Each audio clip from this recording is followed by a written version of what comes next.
Hello, everybody, and welcome to For Unlawful Cinematic Knowledge, Episode 11. I'm here with my friend Michelle Weiser talking about the 2004 comedy spy LGBTQ action sensation, D.E.B.S. Hi, Michelle. We're recording again. We're doing this intro again because I forgot to hit record, but luckily we're only about 2 minutes into the whole shebang. So, uh, Maybe so better. thankfully, thankfully we don't have to rehash too much. I said before I started recording that Michelle and I are both coming off of a very hectic weekend at Midsummer Scream. My voice is a complete mess. Michelle and I are both exhausted. It was a really great weekend, but at what cost? Michelle is an actor, intimacy coordinator, and fitness coach based in Los Angeles. Her credits include dozens of short films on YouTube and her feature film debut as Shelley in Killer Raccoons 2, Dark Christmas in the Dark, available on Amazon Prime. When she's not in front of or behind a camera, you can catch Michelle teaching yoga and strength training at Killer Fitness in Burbank, where she was voted Burbank's best yoga instructor for the year. Congrats, Michelle, and thank you for being here. For having me. Just before we dive into it, this is a full-length feature based on a short film of the same name, which Michelle did watch. I did not have time to do it, but she'll take over on that in a minute. It was written, edited, and directed by Angela Robinson, premiered at Sundance on January 22nd, 2004, and in the US in 45 theaters on March 25th, 2005. It had a $3.5 million budget and made $97,446 in the box office.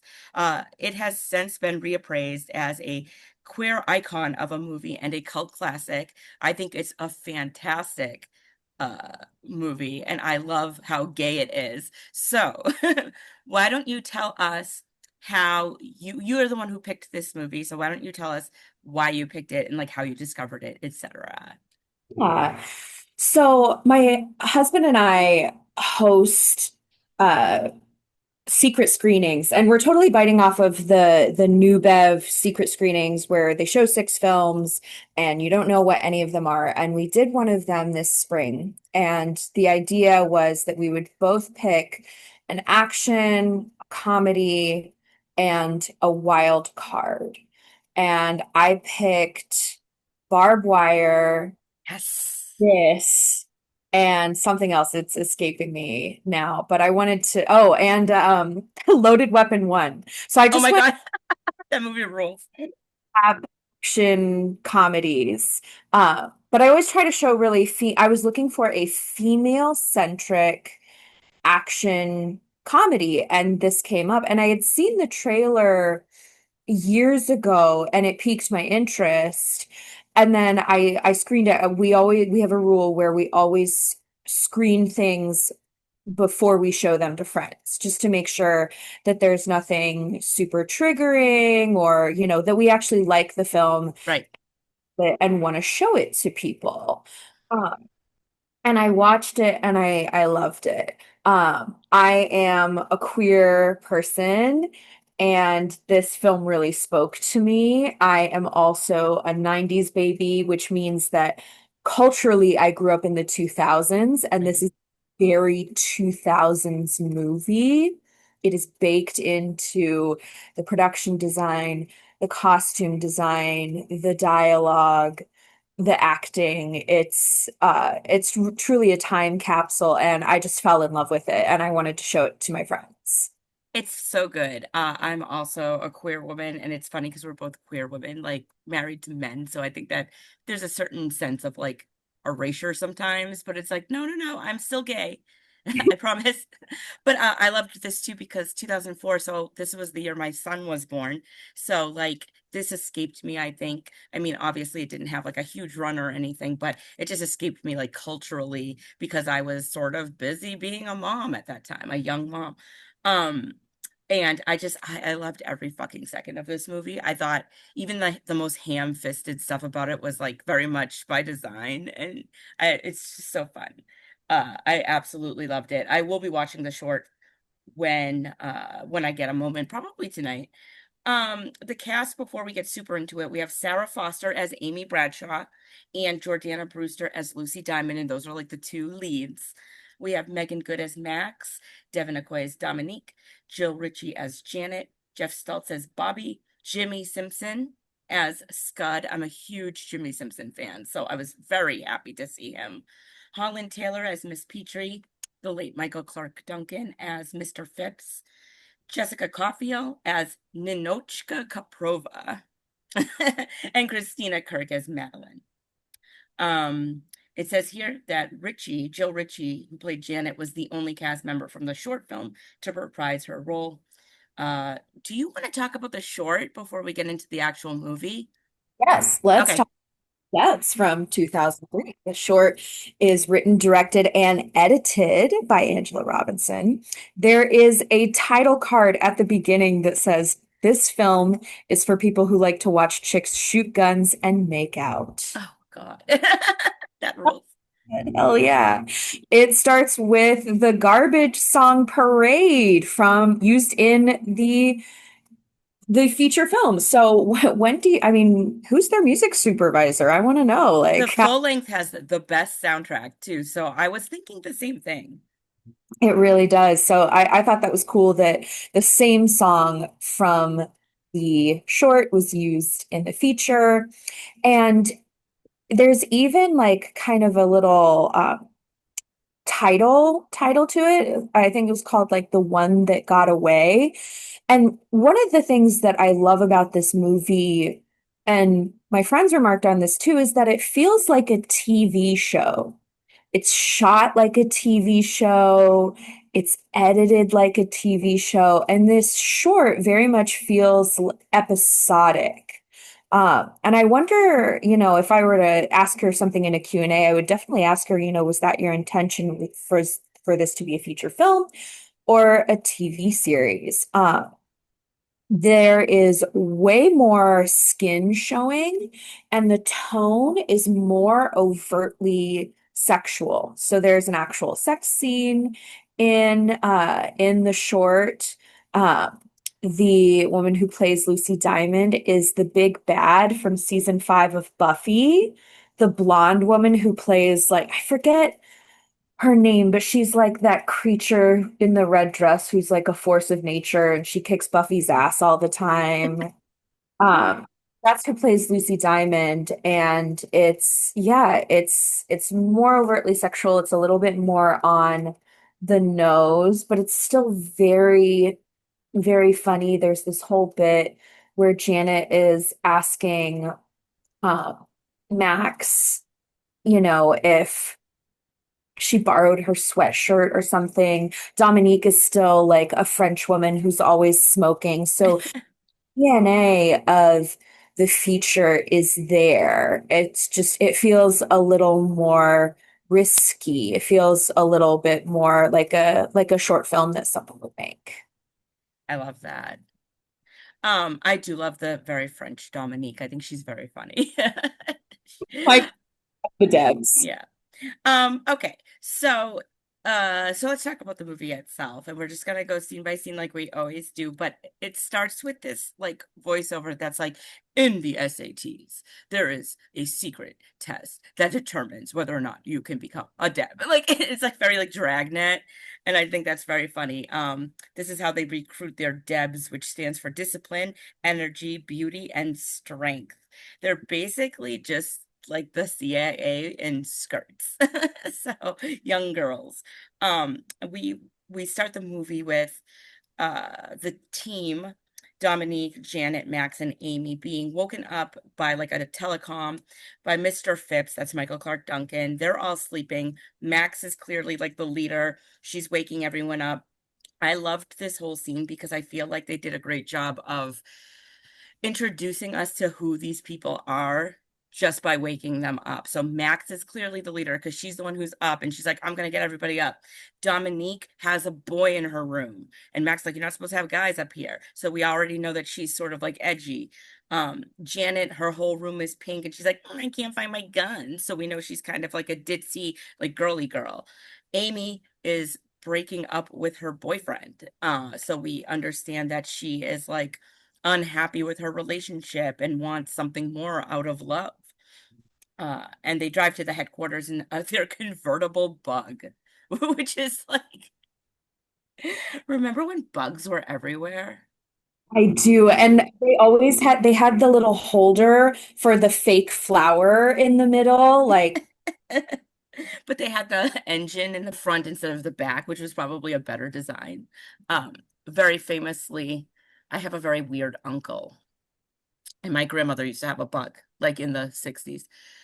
And she would let him sleep behind the back seats. So basically on top of the engine. And she was like, Gary always sleeps so great when he's back there. And finally her mechanic was like, yeah, you're like poisoning him with carbon monoxide. Like he's probably being poisoned slowly.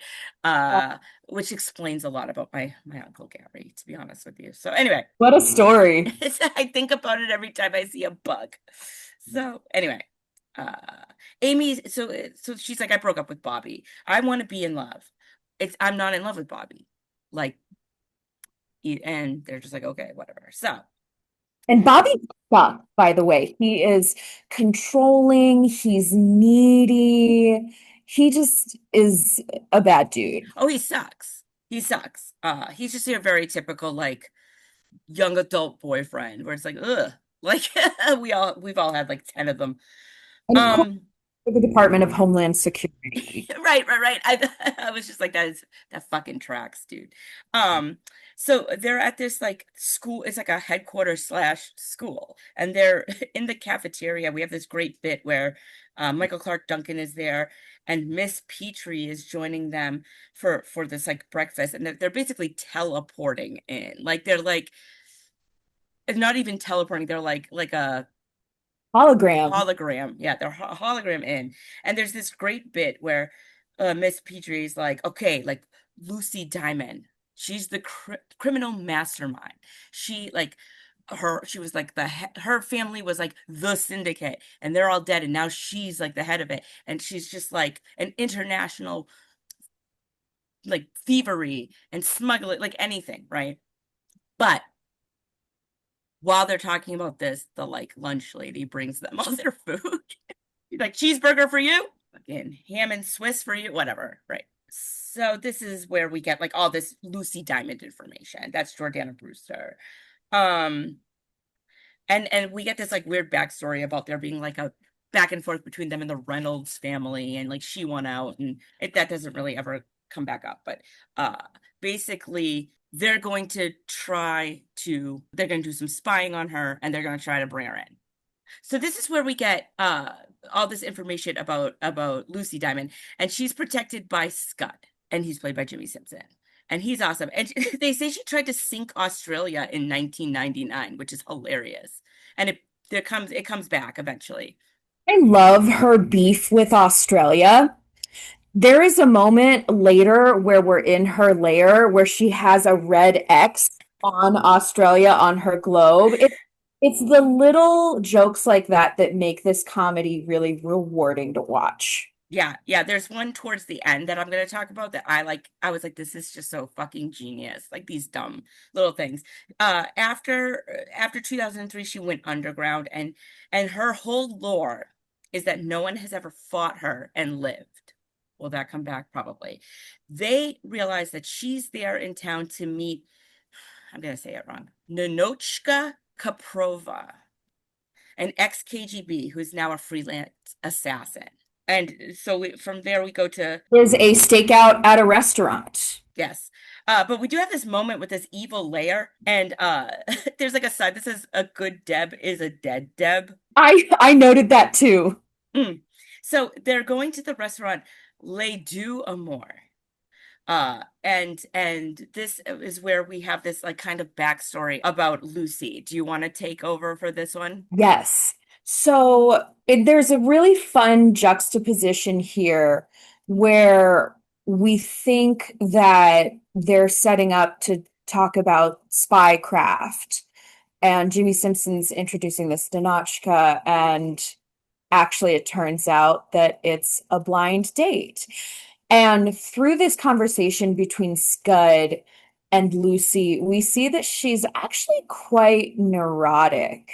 She has a lot of failed relationships, a lot of excuses that she makes on dates. One time she said that she had food poisoning to get out of a date. There was another one that either Lucy has really high standards or she just hasn't met the right girl. And what I love about this too is that there is so much what I call queer normalization going on in the movie between Scud and Lucy and Amy specifically. Like everybody outside is kind of like, oh my God, she's a girl. But between these three characters, they're just like, yeah, she's a girl, whatever. Yeah, I like Scud here because he's like, you just haven't met the right girl yet. It's like, oh, he's supportive, and I do like that. Yeah, it's like it's not like a, oh, are you sure you like girls? Are you sure? Because so, I feel like so, and I can't speak for everyone, but I feel like so much of the queer experience is other people telling you that you aren't queer. Yeah, And that's not the case here. right. So we find that she's nervous about this blind date, but she's gonna go Right. anyways. I love this because we go. Oh, and also I love there's a good visual joke here where he's like, I picked this restaurant for you. Like, what is it? I have it written down here. Le Deux Amours, like the two lovers, right? And he's like, it's trendy but discreet. But then when you look at the ad that he's showing her for the restaurant, it says trendy but discreet, like on it, which I think is super funny. So we go to this restaurant and we have the D.E.B.S staking it out. And it's so funny because they're like suspended from the ceiling, basically on like a swing that you would see on a tree. And we get this backstory about how Miss Petrie is going to be picking a girl for the International Bureau, and Max really wants to apply because like she thinks that she would be a good fit. And they have this moment where Amy's like, well, I want to go to art school in Barcelona. And she's like, but like you're like the best out of all of us academically. Why would you want to do that? And we get this incredible moment where Bobby comes like down on like a rope and he's like, why did you break up with me, blah blah blah. And he's like, she's like, why are you here? And he's like, we're all here, bitch. And then you look and there's like the CIA over there and the FBI, so they think that they're like staking out this whole thing by themselves, but everyone else is there too. The trapeze stakeout bit is one of my favorites, and it gets repeated later on in the movie. Classic. It's so good. And so she has this moment where she's like, I'm not in love with you. Like, I don't want to be with you. And while this is happening, Lucy shows up to meet, I'm never gonna remember how to say her name. It's like Ninochka, right? And Ninochka.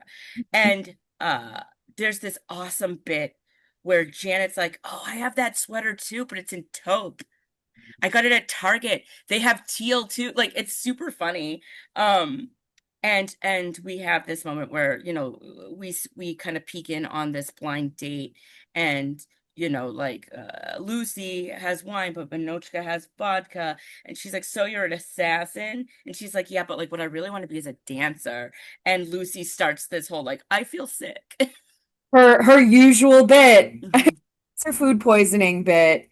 And they are interrupted by simultaneously there's an argument going on between Bobby loves bracelets. He loves to give bracelets. He's a bracelet guy, and he's trying to get back like a nice bracelet that he gave her that he got while at Quantico. Like the backstories for these characters are rich, and they drop the bracelet, which not very good espionage. Like Dominique is smoking. They're all talking.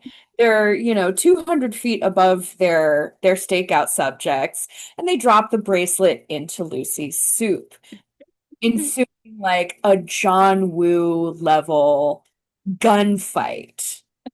Yeah, there's this big old shootout. And and like Lucy's kind of like, uh it's not you, it's me while this is all happening. And then Nochka's like, you're gonna die alone or whatever. And like Max is like trying to take charge. They're all running around, and uh Amy and Lucy end up like in the running around the chaos, they end up bumping into each other. And they do this amazing thing where like, oh my God, I'm so sorry. But then they're like, oh shit. Like and let's see, it turns, she's like, I wasn't here for like spy stuff. I was here on a blind date. And this torpedoes Amy's thesis because Amy has been like her whole bulk of her like collegiate record has been writing about Lucy Diamond. And she's just like, oh shit, like if you're gay, that my whole thesis is fucked. And she's like, oh, what are you doing? Like, what are you writing your thesis about? And she's like, it's capes and capers, gender reconstruction, and the criminal mastermind is the class. And she's like, it's very popular, especially because it's a girls' school, right? So it's like, of course it's popular. But you can tell right away it's a fucking love connection. They're like biting their lips. They're like, oh, tell me more about yourself. It's very, very cute. Their chemistry is insane. Yeah, it's crazy. I'm like, did they date in real life? Because honestly, like, it's really good. There's a distraction. Lucy leaves, she leaves diamonds all over the floor, and they're like, oh my God, Lucy Diamond was here. Of course, Amy doesn't want to be like, I was just totally flirting with her or whatever. So she's just like, I don't know, she escaped. And they're like, well, did you know what this means? You're the only person who's ever encountered Lucy Diamond and lived to tell the tale of it. So, of course, this kind of catapults her to like celebrity status. Then we get over to Scud and Lucy, and they're like, oh, she's like, she's into me. Like, I could tell. Like, do. No, I just wrote here's what I wrote here. I wrote Jimmy Simpson came to work, which he did. And I love that they're driving away. And I love that her license plate is in the sky. Just so many rewarding jokes. Visual jokes, they're so funny. So he takes her over to the Debs house, like the dorm. It's like a sorority house, I guess. And there's a force field around it. And she has this amazing little gadget that like shows who's in the house, and it's like non-Amy. It's like, I don't know how that's supposed to work, but that's okay. And she uses a diamond to cut into the force field, and she sneaks in, and she finds Amy, and she's like, oh, I thought maybe I could help you with your thesis, and basically forces her to leave with her. But we have this awesome scene outside. She's like, you're coming with me. Janet is outside for whatever reason. And they shoot like, I think Scud shoots like an arrow at her, and it goes through her sweater. And she's like, my fucking sweater, you ruined it. And like, they have to take her away. So then it cuts to them all in the car, and he's like in the back seat with her, and he's like, so did you, I forget what he says, like Weston. So did you go to Weston? And she's like, yeah. And then they're like, oh, we don't like each other. It's so funny. And they go through this awesome like tunnel that keeps saying like, go back. I'm warning you. Okay, you asked for it. And then they're in this like basically like slab city of like wherever city they're supposed to be in. I didn't catch it. And it's clearly LA though, because I'm like, I know those street signs. Yeah. But they go down there, and it's this whole like it literally reminded me of Slab City, that like out in the desert, where it's just like punks and ravers, and everybody's just out, and there's a huge rave, and Fisher Spooner's Emerge is playing, which is one of my favorite dance songs. So I was like, fuck yeah, I love this movie. The soundtrack rips. So good. So they have this like they're kind of sitting at this rave, like at a having some beers, and she's like, "Tell me about your thesis." And she's like, "Well, like I feel like women like yourself have to overcompensate by being more diabolic and ruthless, uh, like more than the male counterparts." And she's like, "Well, I don't think that's true." And they have this whole conversation about it. Um, and she's like, "Well, like I think maybe you have an emotional void regarding love."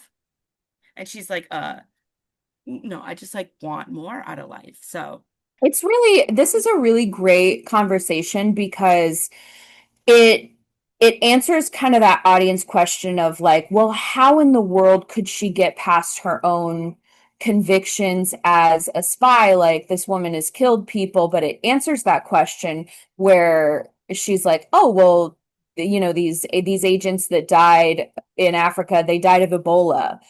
Those guys that died, I didn't kill them, they died of frostbite. yeah. So she learns that she's not a murderer, she's just a thief, which are two very different things. Right, right. Yeah, for the frostbite people, she's like, I never even met those people, which I think is really cute. Yeah. So they start gal palling it up. And meanwhile, Scott and Janet are over playing foosball. I think Janet gets off scot-free in this movie because they do mention, like, you were talking to him, you exchanged emails, but like the larger group really never finds out that like Scott and Janet have like an instant like rapport, and they see they see Lucy and Amy almost kiss, and Janet's just like horrified. She's like, she almost kissed her and she's a girl. And Scott's like, yeah, who gives a shit? And she's just like, my friend's not into that kind of thing. And he's like, I think she is though, is the thing.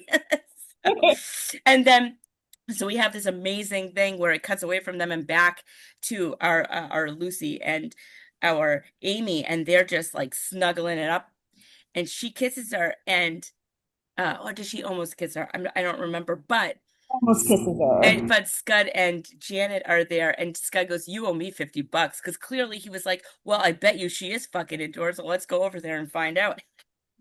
It's so funny. That is so funny. I'm also reminded too of being in high school and being very like open about my own like bisexuality, and like this girl kissing me in the hall, and like friends of mine being like absolutely horrified. They were like, that girl kissed you, and I was like, yeah, and they were like, no, you know what I mean? Like, I feel like most of them have probably evolved since then, but in 1996 it was a shocking thing for them to see. So Yeah. uh Stayed closeted until I moved to California. oh wow, okay, I didn't realize that. I didn't come out like I never officially came out because I have opinions on I'm like we don't make straight people come out, but I didn't really start like living openly queer until my late 20s, early 30s. I want to say for the listeners that Michelle and her husband Dustin, who was a guest on this show before, they're an anomaly in the sense that they moved here in what year was it? 2021. 2021, and I feel like I have known them for the last 15 years. Like I always forget that they are like in the grand scheme of things relatively new to the city, because I feel like I've known them forever, which I think is great. But I didn't realize that, and I also never had like a coming out. I just hung a ton of Angelina Jolie posters up and kind of hoped for the best. Like people would just figure it out on their own. So uh, that's the easy way to do it. So, um, they go back to the Deb's house, for lack of a better term, and she's like, "You are like risking it." Like Janet says this to Amy, "You're risking it all because first of all, there's the gay stuff, but second of all, like you're a fucking like you're like a government agent, and you can't be like fucking."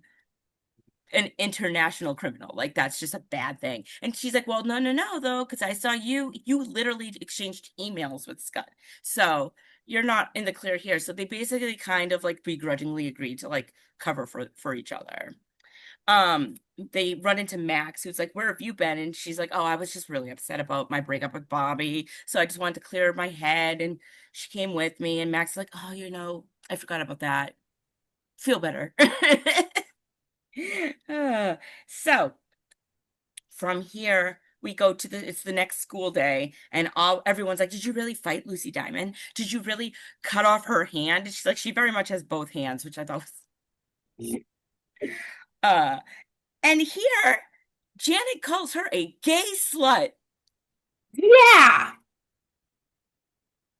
I'm like, that's so rude. The gay panic. I mean, gay panic in 90s and 2000s rom-coms is not exclusive to Debs. Oh yeah, no, no, no, of course not. But I was just like, gay slut, they didn't even like really kiss. Where's the Yeah. slut coming from? I was more offended about that. I was like, not that I care. Like I'm very pro slut, but I was just like, she's like wrong actively. So um here Madame Petrie shows up with the crew, and she's like, oh my God, like you're a Lucy Diamond expert now. Like you've just elevated in the ranks. You are, I love this. She goes, what's that movie with Jodie? She's like, in the lotion, and they're like Silence of the Lamb. Oh, let's talk about this too. Her assistant, just for no reason at all, has a lisp. Oh, yeah. And I don't care about people with like I don't have an opinion about lisps, but literally like the subtitles will say lisping, like and then Silence of the Lambs or whatever. And I'm like, why is she like that? That's a weird thing. Choice made. Or maybe the actor has a lisp. Who I knows? don't think so. It seemed very played up, but I just love that she's like, what's that movie with Jodie? Like she just is on first name basis with Jodie Foster. Okay. And she's like, you're the lamb in Silence of the Lambs, which like doesn't make sense, really. No, Because Colin Taylor's character is very out of touch. I love when she says, "This is not the Girl Scouts, this is espionage." yeah, she's great. She's so good. So they promote her to squad captain, and this upsets Max because that's what Max basically is. Um, and from here, we have a code 99, which is the bank employees at the bank are being held hostage. And this is where we learn that Lucy is setting up this crime so she can see Amy again. And it's so funny because this bank is crazy. It has like spikes in the vault ceiling. It's like a whole thing. But Max and Amy are fighting, and Amy pulls rank, and she's like, "Well, I'm your commander." So like, it's like really hurtful. Um, they all get stuck in the vault just because of the shenanigans. There's all these hostages in a closet. It's really funny. They're all tied up, and they like open the door, and they're like, "Mrr, mrr." They're like, "We'll be right back." And they're like, "No." Let's see. So Amy, so they're in this vault, and they're like, "How could it get any worse?" And Amy goes like flying down like a floor chute, and they're all like, "Oh," like, and this is where she meets, of course, Lucy down there. But I love this because they're in the other girls are in the vault, and it's like, why don't they just go down the chute too? I think it closes behind her. It was open for a beat. Yeah, at Okay. least one of them could have jumped in. Yeah, they're not being very good spies. I will say I do love the big cartoonish money bags with just the dollar Yeah, sign that she's on. I love Uh, those too, and they come back later in a really funny way.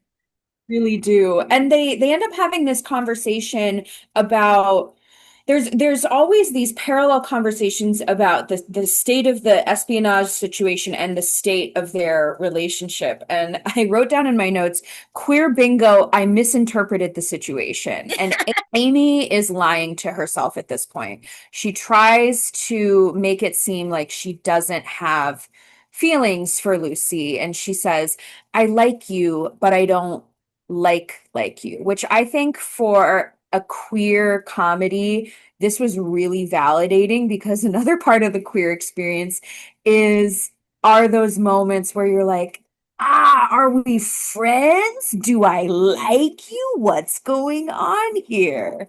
Right, right. That is like a very typical dynamic. Um, and so they have yeah, they have this moment, but meanwhile, up in the vault, Dominique starts smoking, and Janet's like, "Stop smoking. Tell her to stop smoking." And she's like, "We have limited oxygen. You're gonna fill it up with smoke, and we're all gonna die." And then Max, it's very funny, like is like, "Hand me over those cigarettes," but then she starts smoking. And Janet's like, "How could this get any worse?" And much like a cartoon, these spikes come down from the ceiling, and it's like, "Oh, it's a booby trap." Um, so we have while this is all happening, we have Amy and Lucy downstairs. They end up kissing. The spike stuff, that was all just like kind of like a diversion anyway, so that all stops and gets resolved. She's like, "What do you have to lose by coming with me?" And she's like, "Literally everything." So they fucking take off together anyway, so they're on the run now.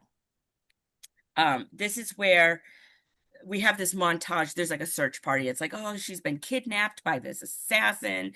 And we have this awesome with this awesome moment where it shows Scud and Janet sort of like talking to each other through the computer, but it never shows what they're saying, and they just have a lot of facial like, oh my God, I can't believe he sent that. Ooh, like just very a lot of facial acting here, which I think is really, really funny. And it's all to Temptation, like a different version of Temptation by New Order, Hmm. which is very boppy and fun. There's a moment where I think Amy gifts Lucy a set of sparkly handcuffs. Yes. And during this montage, there's a moment where uh Lucy and Amy are like snuggling up to each other and drinking a milkshake together. And Ninochka sees them and it's like, oh, fuck that. So this is so cute. Just for everyone involved in this podcast right now, this is my podcast notebook, and I had it at my parents' house because I had to record a podcast while I was there. And my mom wrote "Love you all" in the thing, and I didn't notice it until today when I was writing notes. I was like, oh. So they have this moment in they're like kind of canoodling where they have a talk about what they really wanted to do. And it's funny because Lucy wanted to be a pirate, not a criminal.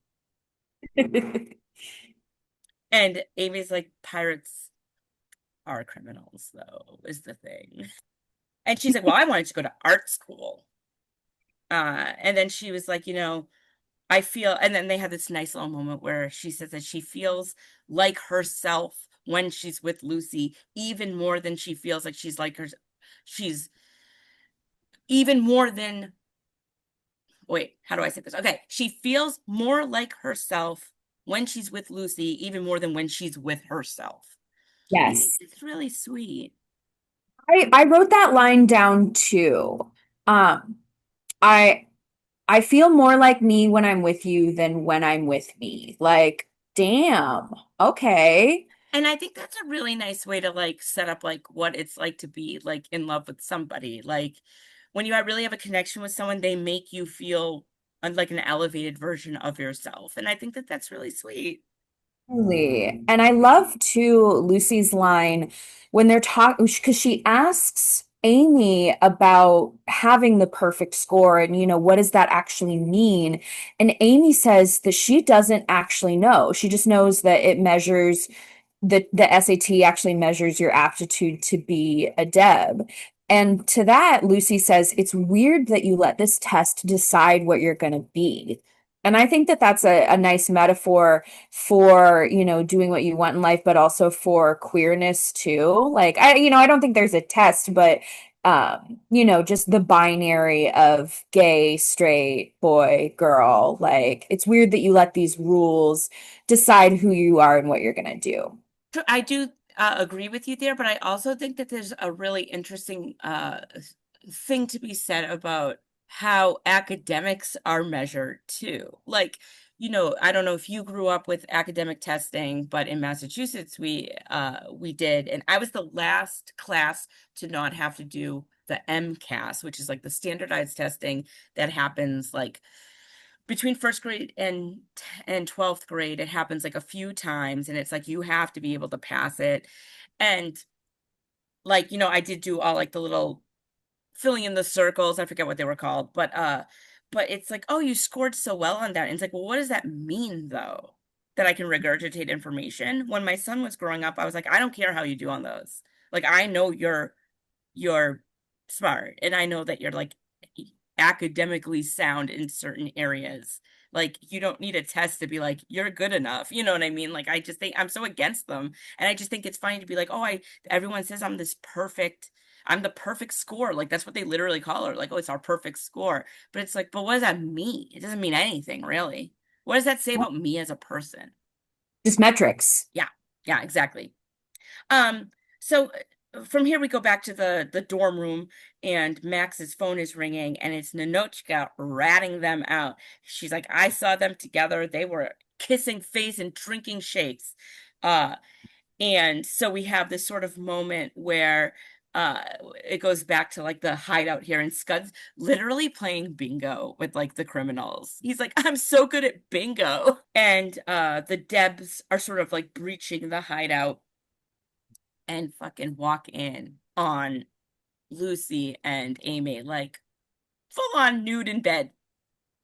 And Bob Scandalous. too. What's Bobby that? has Oh yeah. Bobby joined the search party as well. Oh yeah, yeah, yeah. Because I wrote Max pissed, Bobby pissed, all of them pissed, like horrified. I forgot Bobby was with them. Um, and they sort of like from there go back to the to the dorm room, and everyone's there, and like Mrs. P and Mr. P, and she's like, this is so funny. She goes, I was doing research, and Miss Petrie goes, I bet. Uh, so they're like, you're fucked. Like this is a crime. You're done. That's treason. And Max is like, hold up. If we go public with this information, the whole D.E.B.S program is a laughingstock. You can't tell people this. And I was like, oh, look, we're covering it up. Very apt for the government. Uh, so she's like, what we're gonna do is we're gonna make her Deb of the year. They keep talking about Endgame, which is like basically basic. Like I know they're supposed to be like kind of college level, but it's basically like a huge prom or a homecoming. Yeah. And and they're like, no, we're just gonna cover this all up. We're gonna say she was brainwashed. We're gonna just say she broke out of it, that she's like a hero, and it's gonna make the department look good. Again, she's the only one who survived seeing Lucy twice now, so she's like even more elevated. And she's like, Miss Petrie's like, I'm gonna be reviewing your case file, Max, because you're smart as shit. And Max is very happy about that. Let's see. So from here they have Max and Amy have a moment. Do you want to talk about that? Yeah. So Max and Amy talk about their their friendship, and it's not the first nor the last time they talk about friendship. And she says a true friend wouldn't sell out her friends. A true friend wouldn't sell out like her country. A true friend would, you know, would admit that she was brainwashed, because how could she possibly be so selfish? Right. How could she Amy, throw everybody over the under the bus? exactly. And Amy is just, you can see her swallowing tears. And she agrees, in front of Mrs. P, but then they have this private moment where Max says, I saved your butt, but don't you ever think that like we're cool. Yeah. Yeah. We are not, I do not forgive you. So, Yeah. um, but we have to stick together basically. And then also she's like, Janet, I was gonna give you your stripes, but fuck you too, because you knew about this and you didn't say a thing. And like that's really mean. Janet's Yeah. working hard. So, um, this is where this bit comes in where they're spying on people from their little trapeze swings. Is this what you were talking about earlier? And I actually, before this, I love that we have the rock bottom montage. Like to this kind of slow kind of pensive song. And I would really love like a supercut of all of the rock bottom montages from every 90s and 2000s romantic comedy. Because this is that moment where our heroine has, you know, hit rock bottom, and she's lost everything. And then she's on this stakeout where we're back on the trapezes. And it's like she's like 40 feet away from the three of them. So there's like her on her little swing by herself, and they're over there having, their girl time while staking out whatever. And once again, we have Bobby just like bungeeing down, and he's like, I still love you. And they're like, you're gonna go to Endgame with him. Like, he's gonna be your date. We're gonna go back to like good optics. And so he comes down, he's like, like, I still love you. And he gives her like a puka shell bracelet.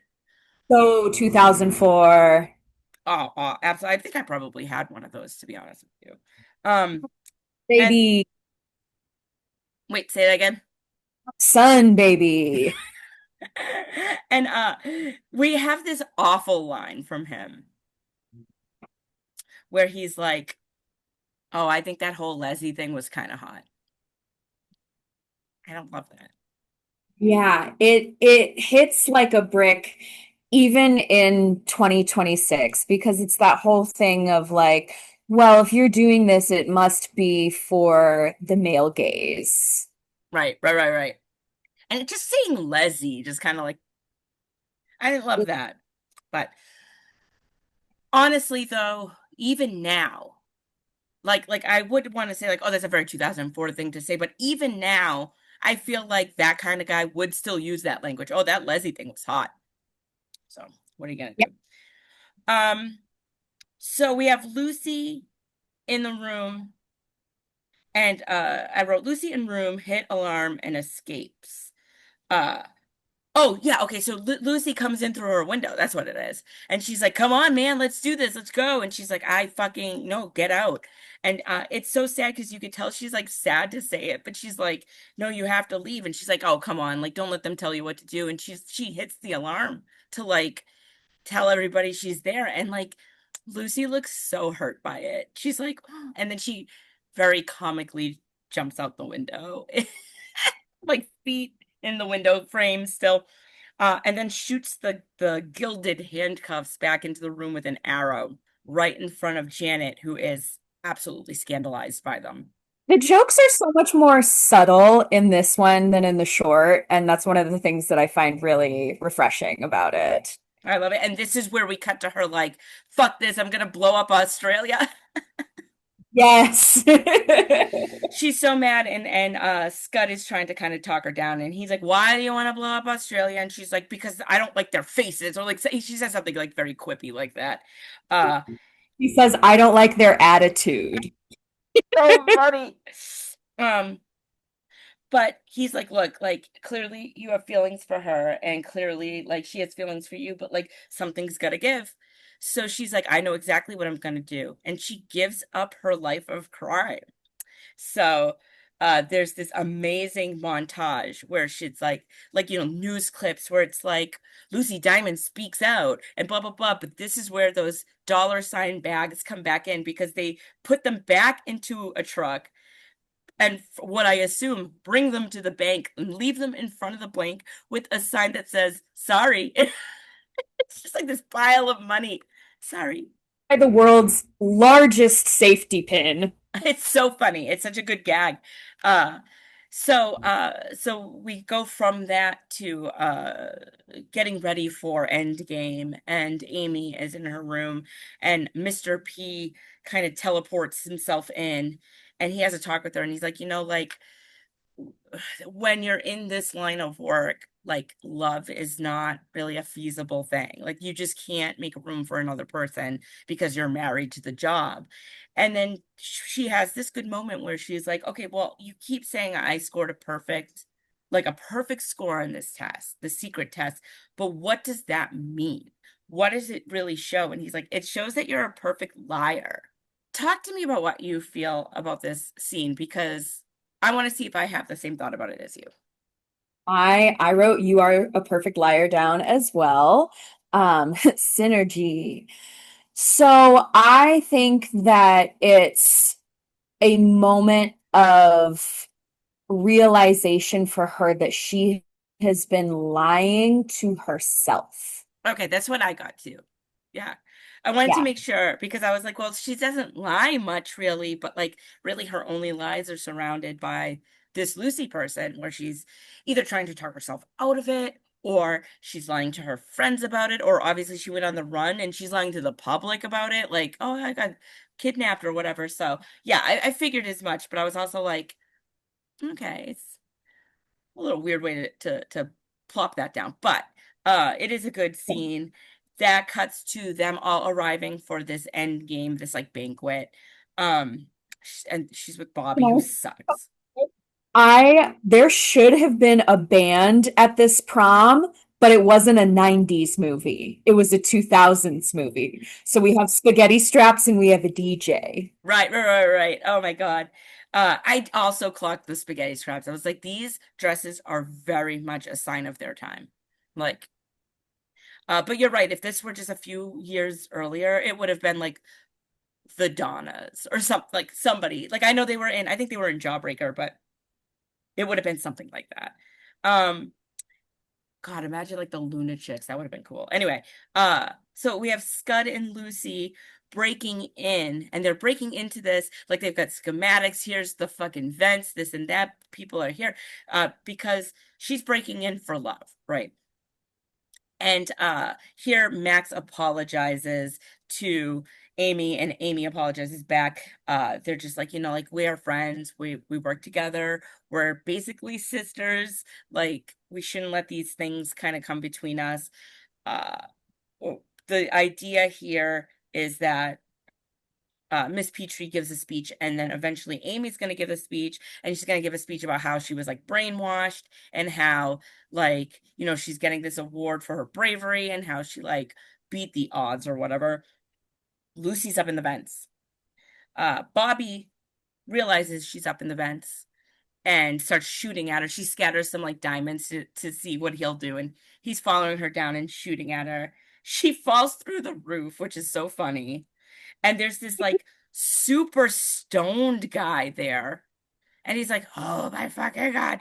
And I'm not exaggerating, like he literally does that.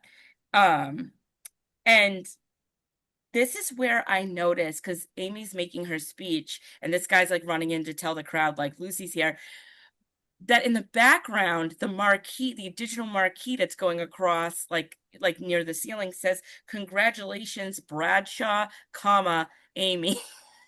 Like it doesn't say congrats Amy or whatever. It has her like her file would say. So stupid. Um, so Amy's giving her speech and she's bad mouthing Lucy in it. And she's like, oh, she's like so corrupt and terrible. And Lucy's like full on watching it. Uh, the guy's like, does he run in there or no? Okay, he runs in a minute, but uh, she notices Lucy, and here she finally kind of comes to terms with everything. So there's this moment where she says in the speech, it's moments like these where you realize what you're made of, or you realize who you are. And at that point, she looks up in the rafters and she sees Lucy looking down at her, and the two share a smile. Which that could have gone so many ways. Like Lucy could have been upset and stormed off, but she waited. And then Amy says, and this is why I can't accept this award. She Yep, says, I have to tell the truth. The time that I spent with Lucy were the best days of my life. And basically, I'm gonna go run off. And she says, I have a date with the devil. right. And at that point, Bobby has snuck up behind Lucy with a gun. And Bobby's a terrible shot. I think he misses a shot, or he fumbles it in some way, like he fumbles everything. And shots start to fly and everybody's running. And I think at that point too, maybe that's when the stoner guy is It is. like, Yeah. Yeah. So basically, uh, he's behind Lucy and she notices and she does like a kick, like a high kick, kicks the gun out of his hand, chops him on the back. He falls and she grabs the gun. And that's where the stoner comes in and yells, Lucy's here, everybody run. And everybody just fucking erupts into chaos. And I do want to say that I did also like that she stopped and listened to the speech, because when she first shows up and listens, you can tell she's hurt by what she's saying. She makes a face like she's a evil, conniving lunatic or whatever. And she like makes a face that's like, oh, like if I walked in on you saying something like that about me, I'd be like, what? Right. So oh, but then she stays, and then she listens, and then of course she does of course say that those were her best days. So they run, everybody runs, and the girls are like, let's do this. They got their gun, they literally say let's do this.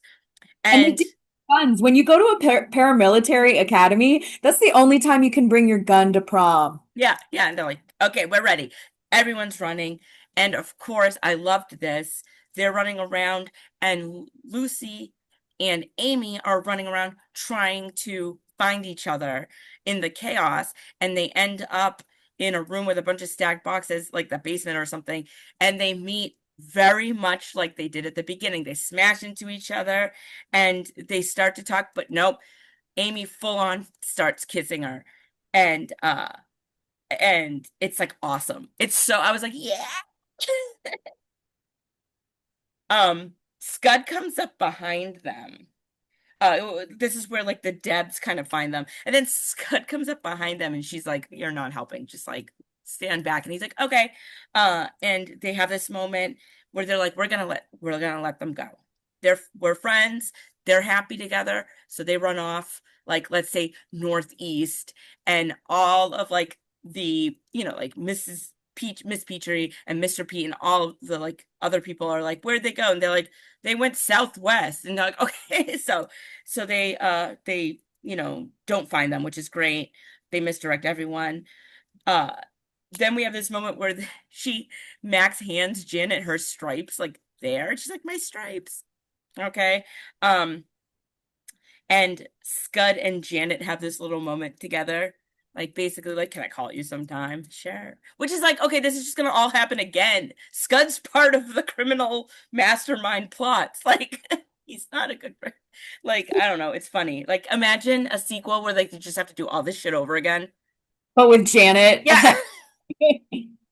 And then it ends with them driving off up the Pacific Coast Highway under a beautiful moon, and that's how the movie ends. they literally ride off into the sunset. We're queer love. It's awesome. Yes, it is. Oh my God. So this movie, yeah, this was new to me. And it was actually on a playlist of mine, like a list that I had made. I say it all the time on the show. I do a lot of themed months. This month is Alien August. I watched Extra last night. What a movie. But this was on a June watch list for Pride Month at one point, and I just didn't. I ended up swapping it out. I think I swapped it out for Hots, which is an awesome, which I think you would love if you've never seen Hots. Uh, Hots is about a sorority house. It's very much like a sexy college romp movie from like the early 80s or whatever.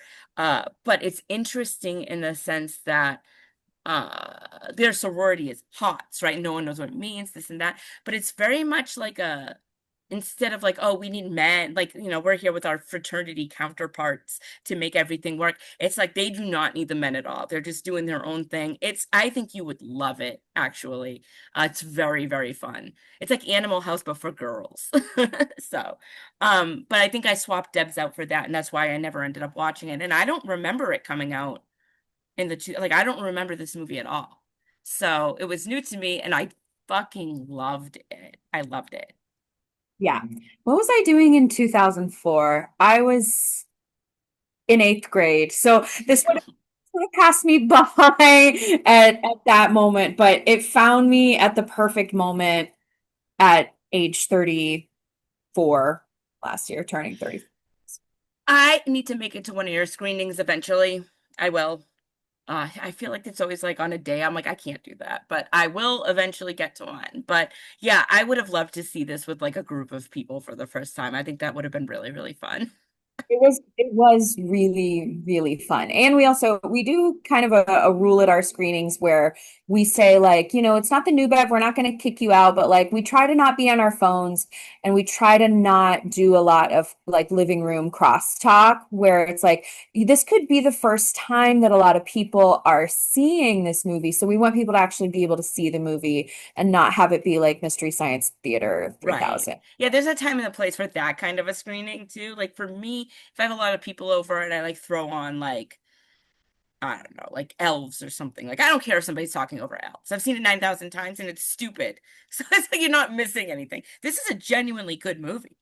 Yeah, it is. And there's a lot of jokes that you'll miss if you're not watching. There's so many jokes in just the production design, like you were mentioning. Like I didn't notice the congrats Bradshaw, comma Amy thing. So it really is, it's rewarding to rewatch. And I think that's why it is so enduring as a queer romantic spy comedy, which like when you're getting that specific, of course it's going to be a cult classic. Yeah, it's amazing. Also, I found out in my little like research that Angela Robinson lives in Los Feliz. So I think that she should come to a cinematic void screening and hang out with us.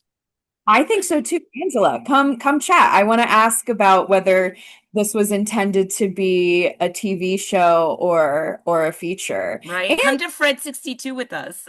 We'll talk about it all day. She also, I was looking at her IMDb. She was a producer on Hung, on True Blood. She's very like very much in the TV world. I So do think that it looked like it was stylized as a TV show, especially a 2004 TV show. Like I did get that. It has like a very specific look that's almost hard to articulate. Like almost when you watch those old Twilight Zones that were on video and you're like, it looks like a soap opera. I thought that it looked interesting. And I think the way it looks is very 2004, but there was something so endearing about it. I will say Lita watched this. My 7-year-old watched a lot of this with me. She woke up while I was watching it and stuff. And I like that because, exposing kids to like as much like gay stuff as possible, just so it's normalized and they're not like scandalized by two girls. 'Cause, like she didn't even blink. She was like, "Oh, that's nice." I'm like, "Good, raising her right." But it was just funny. Yeah, and you know what? Relatively speaking, for a 2004 movie, there's one off-color slur in the whole thing. And I was like, that's very rare for 2004. yeah. So I thought that that was cool. Oh yeah, I see that. How to Get Away with Murder, the L Word. Wow, good for her. So yeah, I would love to meet her. Let's get a screening going. D.E.B.S Yes. screening. All the queer women will come out. All the queer women, the queer theys. It'll be like when they show Bound anytime in L. Yeah, anyone. Yeah, I was seated for that Bound screening like a year and a half ago or whatever it was. Like I was there. So, I was like, I am gonna wear my best little black dress and do my Jennifer Tilly impression and have a great time. oh man. All right. So, thank you so much for coming on. I'm so glad we got to do this. I know both of our schedules have been crazy, so just being able to smash it in somewhere, really happy about that. Is there anything you would like to promote before we sign off? Yes, I actually have a couple of things to promote. I am going to be performing on the next Pop Culture Hell at Killer Fitness. We are taking the month of August off, but it will be very likely the like last Wednesday or second to last Wednesday in September at Killer Fitness in Burbank. Very, very excited about that. That's awesome. Yeah, and then I also have a dance show coming up this Friday at the Witch's Cottage. It's called Thick Strip. It is all plus-sized pole performances. We are sold out, but there is a standby line. So if you are into burlesque, you are into that kind of stuff, come check us out at the Witch's Cottage. Is that this Friday coming up though? Okay, Upcoming. this won't Oh, air until next week, so you can. I'm gonna cut that. But why don't you promote your like classes though? Oh, okay. So you can come see me teach horror yoga, for fitness Burbank. We listen to like goth and industrial music. I also teach a strength training class called Scary Strong on Saturdays, where we listen to jock jams and we pump iron. Yeah, Killer Fitness is located in Magnolia Park in Burbank, and we are open 7 days a week for all of your fitness needs. I definitely have to sign up for one of the yoga classes. I keep meaning to, and things have been hectic, but now that my traveling and stuff is done, and now that midsummer's done, uh, I think like I can focus on it a little. I have a little more time, but I've been trying to get in there for like a year, and I'm just like I can't make it work, but I'm like I gotta make it work because I gotta get a little more active, I think. So yeah, check out Michelle at Killer Fitness. Check out Pop Culture Hell. Uh, check out all the socials. That Pop Culture Hell will probably be around the 23rd or 30th, though that is around the time of Beyond Fest. So I'm interested to see what Dustin does with that. But of course, I'll promote it when it comes up. So. You can follow my goings on at the Weiser Gal, Weisergal, on Instagram.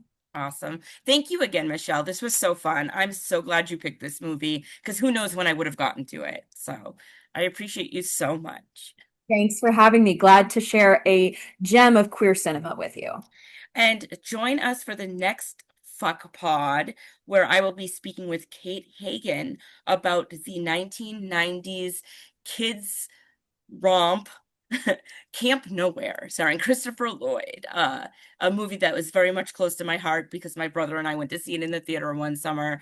It is a very fun movie that I think is criminally underrated. But until then, I've been your host, Kolleen Carney Hoepfner. And I'm Michelle Weiser. Bye, everybody.